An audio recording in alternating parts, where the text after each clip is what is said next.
하나님 말씀 로마서 9장 14절에서 29절입니다. 로마서 9장 14절에서 29절입니다. 오늘은 9월 22일 수요일 저녁입니다. 9월 22일자 보면 로마서 9장 14절에서부터 29절까지 말씀 교독하겠습니다. 신약성경 252쪽입니다. 로마서 9장 14절에서부터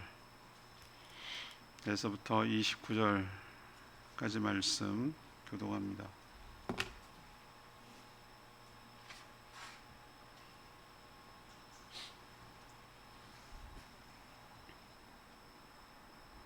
그런즉 우리가 무슨 말을 하리요? 하나님께 불의가 있느냐? 그럴 수 없느니라.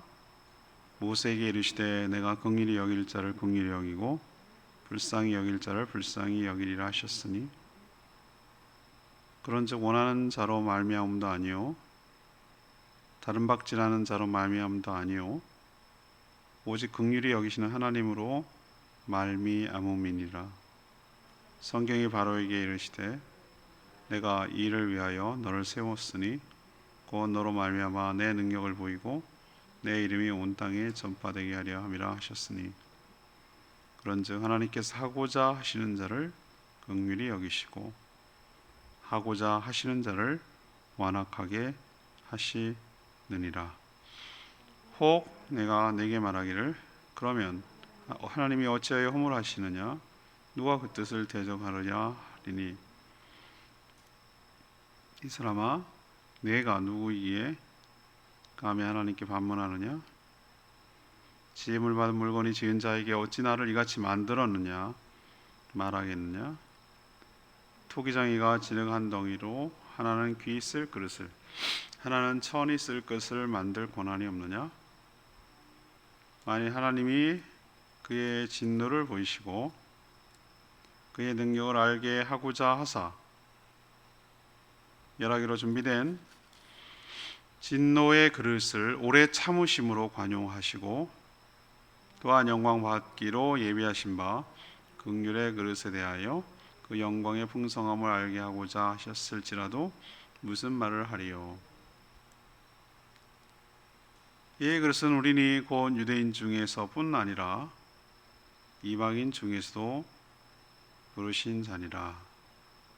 호사에 그래도 이르기를 내가 내 백성이 아닌 자를 내 백성이라 사랑하지 아니한 자를 사랑하는 자라 부르리라. 너희는 내 백성이 아니라 한 그곳에 그들이 살아계신 하나님의 아들이라 일컬음을 받으리라 함과 같으니라. 또 이사야가 이스라엘에 관하여 외치되 이스라엘 자손들의 수가 비록 바다의 모래 같을지라도 남은 자만 구원을 받으리니, 주께서 땅 위에서 그 말씀을 이루고 속히 시행하시리라 하셨느니라. 또한 이사야가 미리 말한 바 만일 만군의 주께서 우리에게 씨를 남겨두지 아니하셨더라면 우리가 소돔과 같이 되고 고모라 같이 되어 같았으리로다 함과 같으니라. 아멘.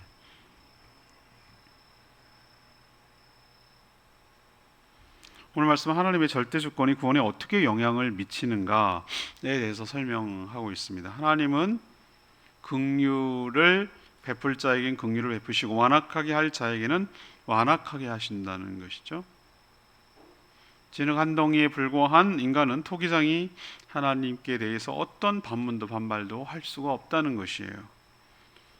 하나님은 멸하기로 작전된 자에게 관용을 베푸셨기 때문입니다. 하나님은 이스라엘의 남은 자 그리고 이방인까지도 구원의 대상이 되도록 하셨다라는 내용이 오늘 내용입니다. 오늘 질문은 당연히 하나님의 절대 주권은 어떻게 나타납니까? 하나님의 절대 주권은 어떻게 나타납니까? 이것이 오늘 질문입니다. 먼저 14절에서 18절까지 말씀입니다. 긍휼히 여길 자를 긍휼히 여기십니다. 이것이 절대 주권입니다. 구원에 관한 한 인간이 개입할 여지는 전혀 없습니다. 오직 절대적인 주권을 가지신 하나님께서 선하시고 자유로운 그리고 어미한 그 주권을 행사하실 뿐입니다. 하나님은 오늘 말씀하시기를 긍휼히 여길 자를 긍휼히 여기시고 완악하게 할 자를 완악하게 하신다 라고 오늘 설명하고 있어요. 그리고 샘플, 사례로 모세 그리고 이집트의 바로 왕을 서로 대조하면서 사례로 이야기를 하고 있어요. 모세의 성정으로 보아 그를 내버려 두셔도 할 말이 없는 존재. 그가 얼마나 자기 식대로 살았고 이집트 군사를 죽여서 자기 식대로 구원을 하려고 했죠. 근데 하나님께서 80세가 되던 그때에 그를 긍휼히 여기셔서 출애굽 구원이라는 놀라운 위대한 구원의 역사에 그를 존귀하게 쓰셨습니다. 하나님께서 만약에 긍휼히 여기지 않았다면 그의 인생은 어떻게 됐습니까? 미디안 광야에서 양치기로 지내다가 이름 없이 사라질 존재예요.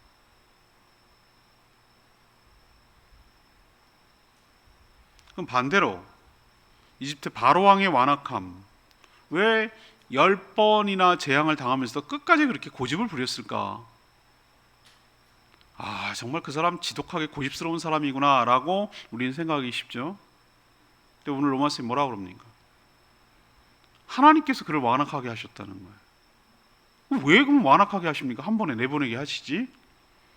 그 완악함을 통해서 하나님의 능력, 권능을 보이고 하나님의 이름이 온 천하에 전파되게 하시려고. 제가 여러분 말씀드렸습니다만 이집트의 10가지 재앙, 출애굽 과정에서 10가지 재앙은 하나님이 이 카드 써보고 이것도 찔러보고 이것도 찍어보고 이런 식으로 능력이 한계가 있으니까 안 되니까 이 카드 써봤다가 저 카드 써봤다가 어떤 병이 돌팔이 의사가 이 약도 넣어봤다가 이 방도 처방했다가 이렇게 하는 게 아니에요. 여러분들 그렇게 생각하면 정말 하나님이 무능한 존재로 보이는 거예요. 아니요, 하나님의 유능한 존재를 더 부각시키기 위해서 그러는 거예요. 10가지 재앙 전부 다 하나하나는 이집트 사람들이 섬기던 신이에요. 신. 그들이 다신눈에 생겼고 그 위에 최종 라라고 하는 태양신을 최종 권위자로 두었단 말이에요. 그런 면에서 일본이랑 똑같아요. 태양신을 섬기는 거나 이집트나 일본이나 똑같습니다. 일본기 보세요. 일장기 태양이잖아요. 자기네 천황이 태양의 자손이라고 생각을 하는 거예요. 어리석기 짝이 없어요. 그래서 저렇게 되는 거예요. 그러면 정말로 라라는 신이 최고의 우상인가? 그 밑에 있는 여러 가지 농경의 신, 가축의 신, 여러 가지 신들이 흑암의 신, 신이 전부 다 그러면은 위대한가? 하나씩 하나님이 각계경파 시키잖아요. 독종은 아피스라는 그들의 신을 쓰러뜨리기 위함이에요. 농경 문화인데 소 형상을 가지고 있어요. 무력해요. 소를 구해내지 못해요. 아피스가 아무것도 아니라는 걸 보여줬어요. 흑암이 뭡니까? 태양신이잖아요. 그들이 최고로 섬기는 흑암, 깜깜해 절벽이 대낮인데도 칠흑같이 어두웠어요.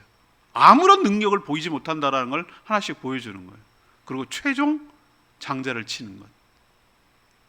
그러면은 왜 9번, 10번째까지 이렇게 완악하게 할까? 그래야 한 3번째 두 손 두 발 다 들고 빨리 가 이렇게 했으면 나머지를 못 보여주잖아요. 하나님께서 내보낼 듯 하다가 저 고집스럽게 처리하고 가라고 하다가 또 처리하고 이 완악함은 그러면 도대체 이해를 못했으나 출애굽을 읽을 때는 지독한 놈이네, 저거 정말 바로왕 정말 악질이네, 우리는 이렇게 생각했을 거예요. 근데 오늘 말씀 보세요. 얼마나 명쾌하게 그걸 해석하고 있는지. 바로의 완악 때문에 출애굽이 늦어지고 열재앙이 일어났으나 오히려 그로 인해서 하나님의 존재와 능력이 더 분명하고 크게 부각되는 기회가 됐어요. 그래서 하나님께서 완악하게 할 자를 완악하게 하고 긍휼히 여길 자를 긍휼히 여긴다고 말하는 거예요. 하나님의 능력을 왜 부각시켜야 됩니까? 누구를 의식해서? 1차적으로는 애굽 사람들에게 보이려는 것이고 바로에게 진짜 목적은 무엇이요? 히브리 족속이에요. 히브리 족속.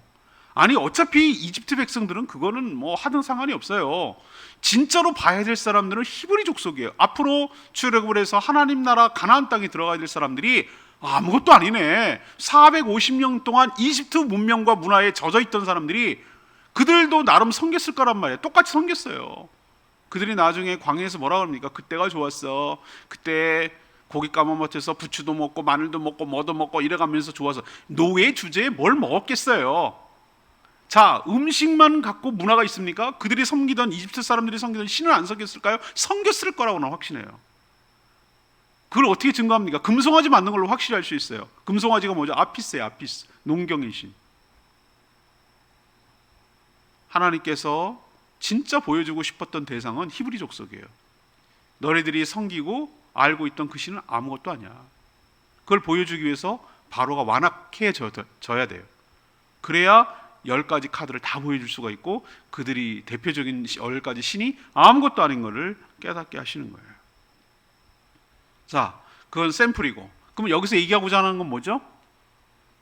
누구를 긍휼히 여길 것인가? 그래서 누구를 쓸 것인가? 누구를 완악하게 할 것인가? 그래서 그것도 어떻게 악한 대로 쓸 것인가? 이건 누구 주권? 하나님의 절대 주권인 줄로 믿습니다. 하나님은 긍휼히 여길 자를 긍휼히 여기고 완악하게 할 자를 완악하게 한다는 게 오늘 말씀을 통해서 분명히 드러나는 바예요. 두 번째, 19절에서 23절까지 말씀, 오래 참아 주셔서 관용을 베푸신다는 겁니다. 여기에도 주권이 나타나요. 하나님의 주권 앞에 어떤 인간은 모든 것을 다 하나님이 하신다면 어째서 인간의 허물과 죄를 인간 탓으로 돌리느냐라고 도전했어요. 꼭 이런 인간이 있죠? 그게 몇 절에 나옵니까? 19절에 나오잖아요. 19절에 뭐라고 그래요? 이 이야기를 쭉 듣던 어떤 사람이 가상의 인물이에요. 가상의 인물. 그렇다면 하나님이 왜 우리한테 탓하십니까? 하나님 마음대로라면서요. 하나님 긍휼히 여길 자를 긍휼히 여기고 불쌍히 여길 자를 불쌍히 여기고 완악하게 할 자는 하면, 근데 왜 우리 보고 잘못했다고 우리가 뭐라고 그러는가? 하나님 결국 하나님 다 해놓고서 이렇게 질문하는 사람 있습니까? 없습니까? 있습니다. 있습니다. 이 질문이 어딥니까? 안 믿는 사람들 다 왜 선악과 따먹을 줄 알면서 왜 만들었습니까? 이렇게 얘기하는 거랑 똑같은 거예요.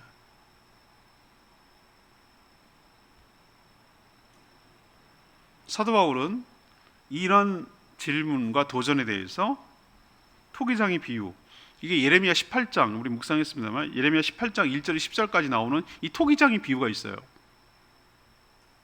요즘 우리는 토기를 거의 안 쓰죠, 그죠? 옹기도 안 쓰고 거의 안 써요, 거의. 더 좋은 게 많은데 무슨 굳이 깨지기 쉽고 이렇게 무겁고 뭐 불편하고 이걸 쓸 리가 없어요. 근데 여전히 가끔 뭐 토속 음식점 가면 톡이 무거운 거 막 쓰고 그렇습니다만 흙으로 만들, 흙으로 투박한. 이건 비유가 아니라 비유이기도 하지만 창세기 보면 이제 다음 달부터 창세기 묵상할 건데 창세기 보면 하나님께서 뭘로 사람을 만드셨다고? 재료로? 흙으로 사람을 만드셨어요. 죽을 때 뭐라고 그러셨죠? 죄 짓고 나서 너는 흙이니. 이 말이 얼마나 가슴 아픈지. 너의 존재는 하나님의 생명이 너 안에 들어갔을 때 가치 있는 존재지, 생명이 빠져나가는 존재는, 죽은 존재는 흙이야, 먼지야. 너는 흙이니, 흙 같은 존재니 흙으로 돌아갈지나. 이 말이 얼마나 무서운 말이에요. 토기장의 비유가 왜 적절합니까? 이 주권을 드러내는데도 비유 적절하지만 인간이 어떤 존재인지를 잘 드러내는, 원래 창조할 때부터 하나님이 재료를 흙으로 사용하셨어요. 사람이 죽고 묻으면 얼마나 자연스럽습니까? 얼마나 흙과 동화가 됩니까? 얼마나 흙으로 된다는 게 증명이 됩니까? 오랜 세월이 지나면, 백골이 진토된다고 그러잖아요. 백골도 오래오래 세월이 지나면 결국 흙이 되는 거예요. 토기장이 하나님은 마음에 들지 않으면 버릴 고난이 있습니다. 무엇을 만들 고난도 있습니다. 토기의 불, 흙에 불과한 인간은 하나님의 이런 주권에 어떤 말로도 탓할 수가 없어요. 토기가 토기장이한테 뭐라고 그러는 거 한번 봤습니까? 한 번도 본 적이 없어요. 근데 인간만 대들어요. 하나님은 이거는 영 망가져서 못 쓸 그런 톡임에도 불구하고 그렇게 멸하기로 작정한 진노의 그릇이라고 했어요. 이걸 못 쓰는 거예요. 못 쓰는 거. 진노의 그릇이라고 표현한 것은 죄로 인해서 타락해가지고 못 쓰는 그릇, 곧 죄밖에 짓지 않아서 깨트려지고 버려져야 할 그 인간, 죄인이죠. 오늘 뭐라고 그랬습니까? 오래 참으사 멸하기로 작정된 이라고 말하는 것은 하나님의 심판을 받아 죽어 마땅하기로 작정된 그런 사람이, 그런 뜻이에요. 죄인이죠. 그런 죄인을 어떻게 한다고 그러셨어요? 오래 참아주셨어. 관용을 베푸셨어. 그것만 해도 감사한데 구원의 은총까지 베풀어 주신 줄로 믿습니다. 그럼 여기에 대해서 뭐라고 말할 거야? 아니 원래 작정된 대로 버리기로 작정하고 멸하기로 작정하고 진노하기로 작정해서 그렇게 하셔야 되잖아. 그런데 안 한 것라면 어떻게 할 거예요? 그것도 하나님 마음. 근데 토기 입장에서 너무 감사한 거죠. 원래 버리기로 작정하고 깨트려지기로 진노하기로 작정했는데 참고 기다려주시고 그것을 건져서 사용하시는, 그게 토기 입장에서 너무 감사한 거예요. 이것조차도 무슨 주권? 하나님의 주권이에요. 그렇다면 이런 하나님의 주권에 대해서 뭐라고 말할 수 있어요? 왜 우리한테 탓해요? 라는 것만 말하지 말고 왜 버려질 인생을 갖다가 구원한 것에 대해서는 뭐라고 말할 거냐 이거예요. 이것도 하나님 마음인데 왜 우리는 유리한 쪽으로만 선택하려고 그러죠? 하나님 왜 우리한테 뭐라고 그러시고 탓하시고 왜 원망하시고 하나님 다 해놓고 이렇게 해요? 라고 말하기 이전에 원래 버려지기로 작정하고 심판받기로 작정한 것을 건져낸 하나님의 주권에 대해서는 왜 아무 말도 안 하냐고요. 그것도 하나님의 주권이에요. 그것도 하나님의 주권이에요. 구원도 하나님의 주권. 오히려 부당하다고 말할 수가 없죠. 그 풍성한 은혜에 감격하고 감사할 것밖에 없는 거예요. 영광에 들어가도록 미리 준비한 그릇에게 풍성한 영광을 알게 하신 것도, 이것도 감사할 뿐, 얘는 그렇고요, 왜 얘는 아니고요, 이렇게 말할 수가 없는 것이죠. 왜? 오직 전적인 하나님의 주권이며 오직 전적인 하나님의 은혜이기 때문인 줄로 믿습니다. 우리가 바로 그런 존재예요. 멸망하기로 작정되고 깨트려지기로 작정했으나 하나님의 오랜 참아주심, 관용, 그리고 구원의 은총으로 우리가 하나님의 주권에 의해서 구원받아 다시 회복되고 쓰임받게 되는 존귀한 존재가 된 줄로 믿습니다. 이게 은총이에요. 주권이고요. 세 번째는 24절에서 29절까지 말씀, 남은 자와 이방인도 구원하셨습니다. 사도 바울은 호세아를 인용했어요. 호세아서에 나온 로암미 뭐 이런 거죠. 구원의 범위가 유대인들뿐만 아니라 이방인들까지 이미 마음에 두셨다라는 것을 인용함으로 증명해요. 내 백성이 아니라고 말했던 자들은 누구죠? 이방인들이에요. 를 이제 내 백성이라고 말했어요. 구원자, 구원하는 받은 자죠. 부르고 사랑하지 않았던 자들을 이제는 사랑할 것이며, 이게 어디서 나옵니까? 호세아 2장 23절에 나오는 말씀. 이것은 유대인들 시각에 보면 도저히 하나님이 사랑할 수 없는 자들까지도 하나님의 백성으로 삼겠다는 뜻인데, 그러면 이 얘기가 뭐냐? 이방인들도 구원을 베풀겠다 뜻이에요. 하나님 벌써부터 신약에서 결정한 게 아니라 이미 처음부터 하나님은 이방인들도 사실은 구원하기로 작정했다는 뜻이에요.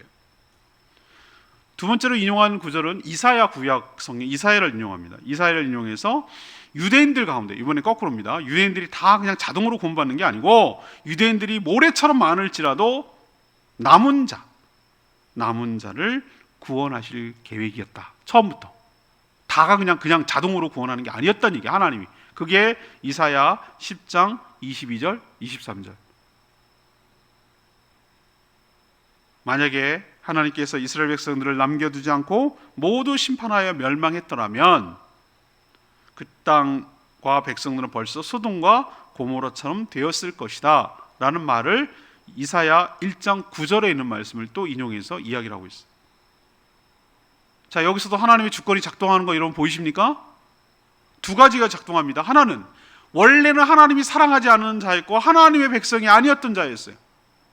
이방인이죠. 이들도 하나님의 구원의 반열에 들어오게 할 것이다. 이것도 하나님의 주권. 자, 그러면 이스라엘 백성은 택했으니 자동으로 구원받는 아니다. 모래알처럼 많을지라도 남은 자만, 남겨진 자만, 바알에게 절하지 않은 남은 자만 구원을 받게 될 것이다. 누가 남을지 할지는 하나님이 택한다. 결정한다. 이것도 하나님의 주권. 이처럼 이방인과 남은 자를 구원하신 하나님께 누가 뭐라고 토를 달고 누가 뭐라고 대적할 수가 있겠느냐. 이 얘기를 지금 사도 바울이 하는 거예요. 레위기 말씀 16절 말씀.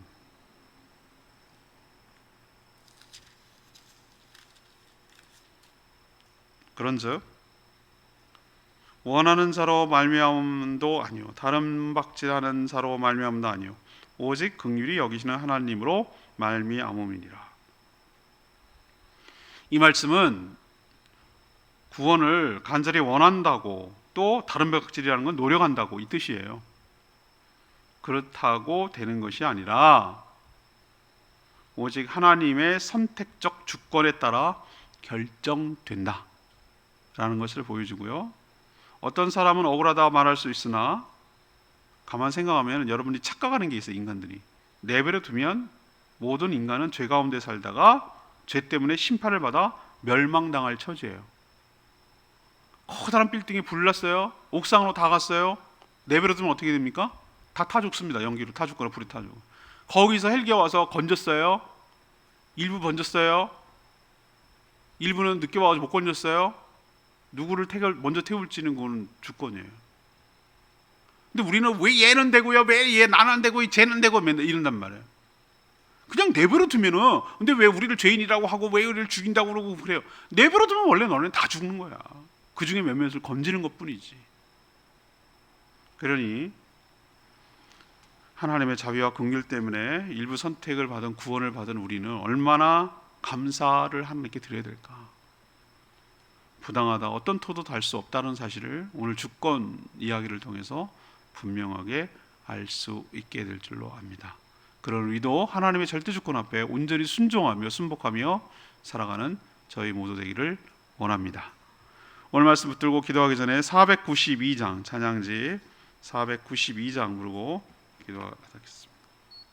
찬양집 492장 나를 지으신 주님.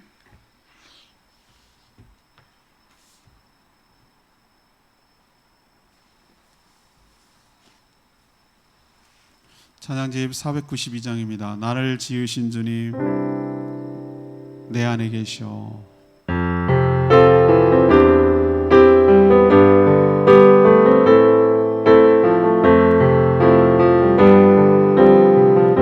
나를 지으신 주님 나를 지으신 주님 내 안에 계셔.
말씀 들으면서 하나님의 주권이 얼마나 엄미한가, 누구도 거기에 토달 수 없는 것을 확실하게 깨닫게 돼요. 그 주권 앞에 우리가 온전히 순복하며 살아가는 저희들 되게 해달라고 주여 외치며 기도하겠습니다. 주여 하나님, 나를 지으신 주님, 내 안에 계셔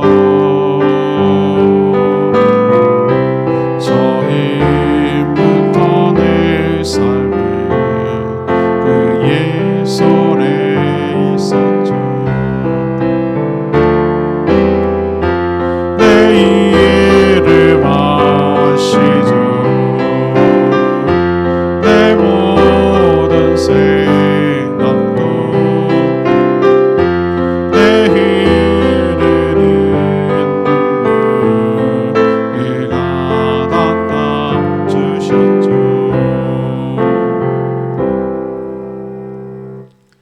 하나님은 토기장이며 저희는 흙으로 만든 토기에 불과함을 깨닫습니다. 죄로 인해 깨어 부서질 진노의 토기였습니다. 그러나 하나님께서 긍휼히 여길 자를 선택하셔서 불쌍히 여겨주심으로 구원의 은총을 받아 하나님의 백성이 되었습니다. 우리가 원한다고, 우리가 노력한다고 이룰 수 없는 구원의 은총을 주님을 통해 베풀어 주셨습니다. 저희가 바로 하나님의 사랑에서 제외된 이방인들이었습니다. 그러나 남은 자가 되었습니다. 그러니 구원의 은총에 감격하고 감사하고 평생 동안 그 은혜에 보답하며 살아가는 저희 모두 되게 하여 주시옵소서. 오늘도 간구하는 모든 기도 주님께서 응답하여 주시기를 원하옵고 예수 그리스도의 이름으로 축복하며 기도합니다. 아멘.